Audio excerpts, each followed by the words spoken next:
Shalom Bapak Ibu, Saudara-saudari, adik-adik yang sangat dikasihi oleh Tuhan Yesus. Nas yang akan kita renungkan kali ini adalah dari Matius 2 ayat 1 sampai ayat 12. Adapun tema yang akan kita renungkan dari Nas ini adalah mengabdi pada Yesus Kristus. Mari kita mulai renungan kita ini dengan kita bersama-sama dengan seksama membaca nas kita ini. Terpampang di hadapan kita adalah Matius 2 ayat 1 sampai ayat 12 sebagaimana pada website alkitab.sabda.org, yaitu Alkitab Bahasa Indonesia versi terjemahan baru. Kita akan merenungkan nas kita ini menggunakan ayat pembimbing yang adalah Yohanes 6 ayat 44 dan ayat 45. Tidak ada seorang pun yang dapat datang kepadaku jikalau ia tidak ditarik oleh Bapa yang mengutus aku, dan ia akan kubangkitkan pada akhir zaman. Ada tertulis dalam kitab nabi-nabi, dan mereka semua akan diajar oleh Allah, dan setiap orang yang telah mendengar dan menerima pengajaran dari Bapa datang kepadaku. Kedua ayat ini secara tersurat dan tersirat dan berdasarkan penafsiran-penafsiran yang ada menunjukkan dengan jelas kepada kita bahwa pertemuan seseorang dengan Yesus Kristus hanya dapat terjadi atas panggilan dari atau ditarik oleh Tuhan Allah Bapa yang di surga. Alkitab menunjukkan dengan jelas bahwa Tuhan Allah Bapa kita di surga selalu memanggil orang-orangnya, selalu memanggil manusia untuk bertemu dengan anaknya yang tunggal, Tuhan Yesus Kristus. Proses Tuhan memanggil orang-orangnya ini, memanggil manusia-manusia ini, dapat pula adalah bagian dari proses penginjilan. Kedua ayat ini dengan jelas juga menunjukkan kepada kita bahwa Tuhan Allah Bapa di surga memanggil seseorang termaksud ke putranya yang tunggal, Tuhan Yesus Kristus, melalui firman Tuhan, melalui pengajaran dari Bapa. Alkitab dengan jelas menunjukkan bahwa Tuhan Allah Bapa di surga memanggil seseorang termaksud, memanggil manusia termaksud kepada Tuhan Yesus Kristus melalui atau dengan mempergunakan firman Tuhan. Memahami ayat pembimbing kita kali ini dengan jelas, mari kita renungkan nas kita. Merenungkan Matius 2 ayat 1, ayat 2, dan ayat 11. Mempergunakan kacamata ayat pembimbing kita mengerti bahwa seseorang yang dalam hal ini adalah orang-orang Majus bertemu Yesus, yang dalam hal ini adalah melihat anak itu sujud menyembah Dia. Berdasarkan ayat pembimbing kita, pastilah orang-orang Majus termaksud bertemu dengan Yesus, yang dalam hal ini adalah sang anak itu, adalah atas panggilan dari Tuhan Allah Bapa di surga. Dengan kata lain, orang-orang Majus ini ditarik oleh Tuhan Allah Bapa di surga untuk bertemu dengan Yesus, dengan sang anak itu. Merenungkan Matius 2 ayat 5 dan ayat 6 mempergunakan kacamata ayat pembimbing kita memahami bahwa secara tersirat berdasarkan konteks nas kita secara keseluruhan, Tuhan Allah Bapa di surga memanggil seseorang termaksud, yang dalam hal ini adalah orang-orang Majus itu, melalui firman Tuhan, yang dalam hal ini adalah kitab Nabi, yaitu kitab Nabi Mika, tepatnya kitab Nabi Mika pasal 5 ayat 1. Bagaimanakah penjelasan dari pernyataan ini? Mempelajari lebih jauh akan orang-orang Majus ini dari kitab-kitab penafsiran yang ada, kita mengetahui bahwa orang-orang Majus ini adalah pemuka-pemuka agama, adalah ahli-ahli agama. Ada pula penafsiran yang menyatakan bahwa orang-orang Majus ini adalah juga pemuka-pemuka masyarakat. Sebagai ahli agama adalah hal yang wajar di masa itu bagi orang-orang Majus ini membaca berbagai macam kitab-kitab suci dari berbagai macam agama. Salah satu dari kitab-kitab suci yang mereka baca itu atas karya dari Roh Kudus Tuhan adalah kitab Nabi Mika. Demikianlah Tuhan Allah Bapa di surga memanggil orang-orang Majus termaksud untuk bertemu dengan Yesus melalui firman Tuhan yang ada di dalam kitab Nabi Mika. Untuk lebih jelasnya, mari kita renungkan hal ini dengan kita merenungkan nas pembanding berikut, yaitu Lukas 2 ayat 15 dan ayat 16.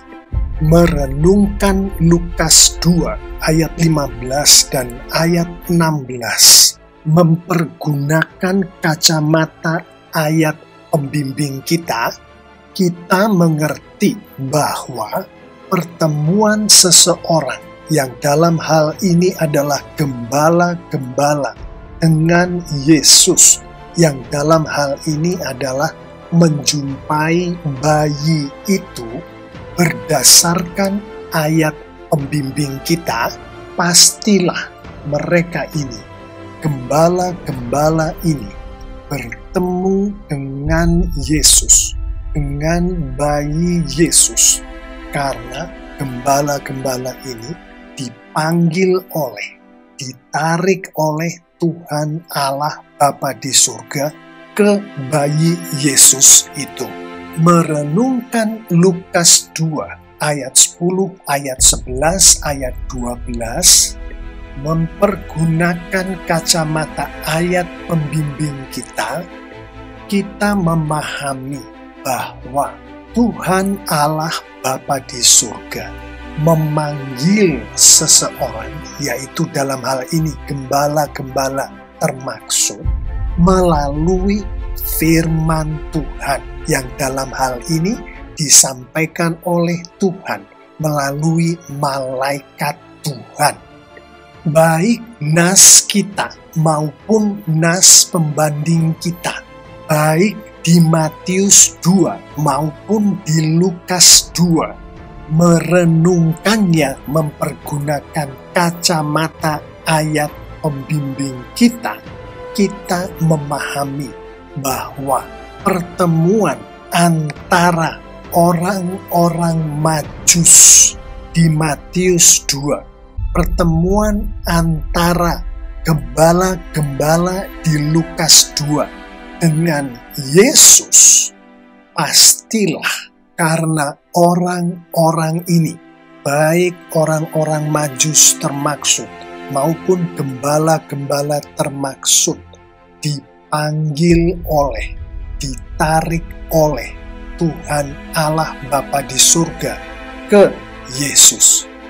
Kita juga memahami bahwa Tuhan Allah Bapa di surga memanggil, menarik orang-orang ini melalui mempergunakan firman Tuhan. Di Matius 2, firman Tuhan yang dipakai oleh Tuhan untuk menarik orang-orang Majus ini ke Yesus, kita imani adalah kitab Nabi Mika. Di Lukas 2, firman Tuhan yang dipakai oleh Tuhan Allah Bapa di surga untuk memanggil, untuk menarik gembala-gembala itu ke Yesus, disampaikan langsung oleh Tuhan Allah Bapa di surga melalui malaikat Tuhan. Mengerti dengan jelas bahwa orang-orang Majus ini bertemu dengan Yesus adalah atas panggilan, atas kehendak, atas rancangan dari Tuhan Allah Bapa di surga. Mari kita renungkan apa yang terjadi pada perilaku orang-orang Majus ini dalam konteks mereka dipanggil oleh Tuhan Allah Bapa di surga ke Yesus, sebagaimana disampaikan oleh nas kita kali ini. Di Matius 2 ayat 1, ayat 2, ayat 8, secara tersurat dan tersirat dan berdasarkan penafsiran-penafsiran yang ada, ayat-ayat ini menunjukkan kepada kita bahwa orang-orang Majus termaksud berserah diri pada panggilan Tuhan. Anak kalimat, datanglah orang-orang Majus dari timur ke Yerusalem. Anak kalimat, mereka ke Bethlehem, menunjukkan kepada kita bahwa orang-orang Majus ini berserah diri mengikuti panggilan Tuhan, panggilan firman Tuhan, sebagaimana di kitab Nabi Mika, yang salah satu penafsirannya secara tersirat adalah orang-orang Majus ini dipakai oleh Roh Kudus Tuhan sebagai alat untuk Tuhan memuliakan diri Tuhan dengan mempergunakan orang-orang Majus ini, yaitu dengan orang-orang Majus ini memenuhi panggilan Tuhan, mentaati firman Tuhan. Salah satu penafsiran lebih dalam akan hal ini adalah pada saat orang-orang Majus itu berserah diri pada panggilan Tuhan, Roh Kudus Tuhan memampukan dan membuat orang-orang Majus itu untuk berserah diri mematuhi firman Tuhan, yang dalam hal ini memenuhi panggilan Tuhan untuk bertemu dengan Yesus, untuk mengatasi hambatan jarak dan waktu. Para ahli Alkitab menafsirkan bahwa jarak yang ditempuh oleh orang-orang Majus itu adalah lebih dari 1000 kilometer, dan waktu yang ditempuh adalah sekitar 1 bulan lamanya, yaitu jarak dan waktu yang ditempuh dari negara timur ke Yerusalem untuk mengatasi hambatan yang datang dari manusia. Para ahli Alkitab menyampaikan hambatan dari manusia ini termasuk para perampok yang mengganggu mereka dalam perjalanan jauh yang mereka tempuh, termasuk Raja Herodes yang berusaha mengganggu perjalanan mereka.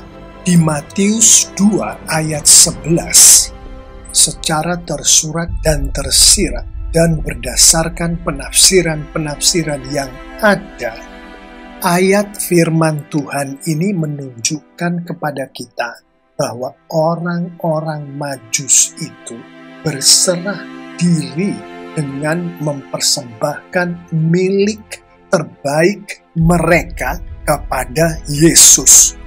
Orang-orang Majus ini mempersembahkan emas, kemenyan, dan mur untuk memuliakan Tuhan, untuk memuliakan Yesus. Sebagaimana anak kalimat mempersembahkan persembahan kepadanya, yaitu emas, kemenyan, dan mur di ayat 11. Salah satu penafsiran lebih jauh akan ayat ini adalah pada saat orang-orang Majus itu berserah diri kepada Tuhan dengan mempersembahkan milik terbaik mereka kepada Yesus, Roh Kudus Tuhan memampukan dan membuat orang-orang Majus ini untuk memiliki berkat yang terbaik yang datangnya dari Tuhan, termasuk emas, kemenyan, dan mur tadi.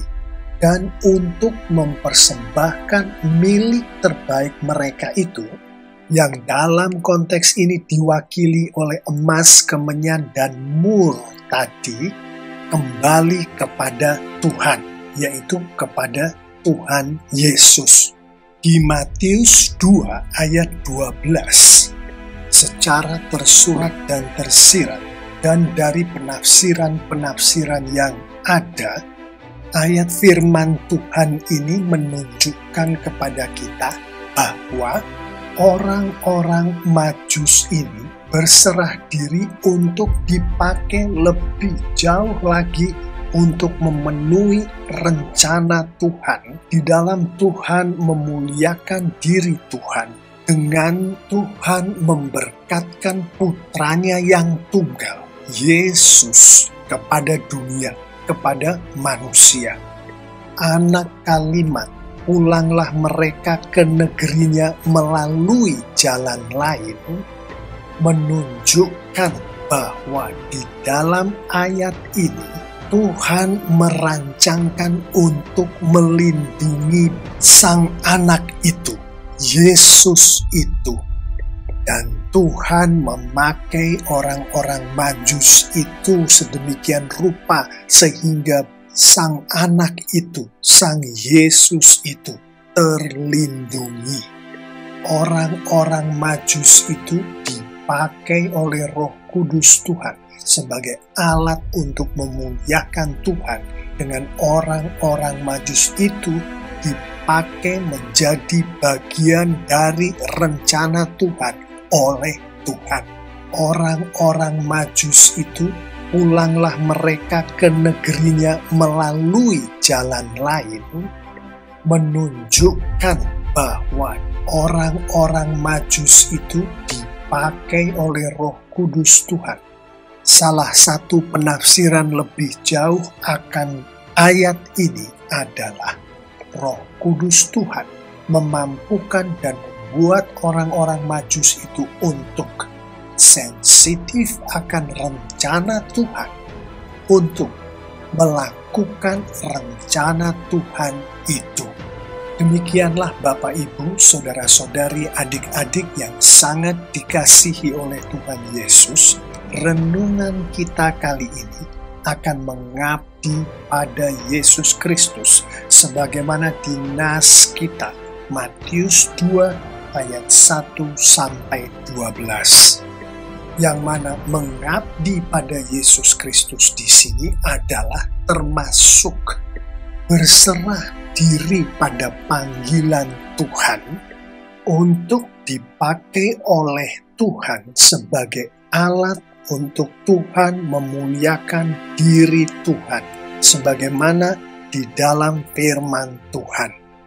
Termasuk berserah diri kepada Tuhan dengan mempersembahkan milik terbaik baik mereka kepada Yesus demi kemuliaan Tuhan, termasuk berserah diri untuk dipakai lebih jauh lagi oleh Tuhan untuk memenuhi rencana Tuhan di dalam Tuhan memuliakan diri Tuhan. Selanjutnya, mari kita tutup renungan kita kali ini dengan kita bersama-sama merenungkan poin berikut, yaitu terhadap orang-orang yang ditarik oleh Tuhan melalui kekuatan Roh Kudus Tuhan untuk orang-orang termaksud memenuhi panggilan Tuhan. Maka Tuhan pasti menuntun orang-orang termaksud di dalam orang-orang ini memenuhi panggilan Tuhan. Matius 2 ayat 1, ayat 2, ayat 11 menunjukkan hal ini dengan jelas kepada kita. Di ayat-ayat ini secara tersurat dan tersirat dan berdasarkan penafsiran-penafsiran yang ada, firman Tuhan menunjukkan kepada kita melalui anak-anak kalimat, kami telah melihat bintangnya di timur.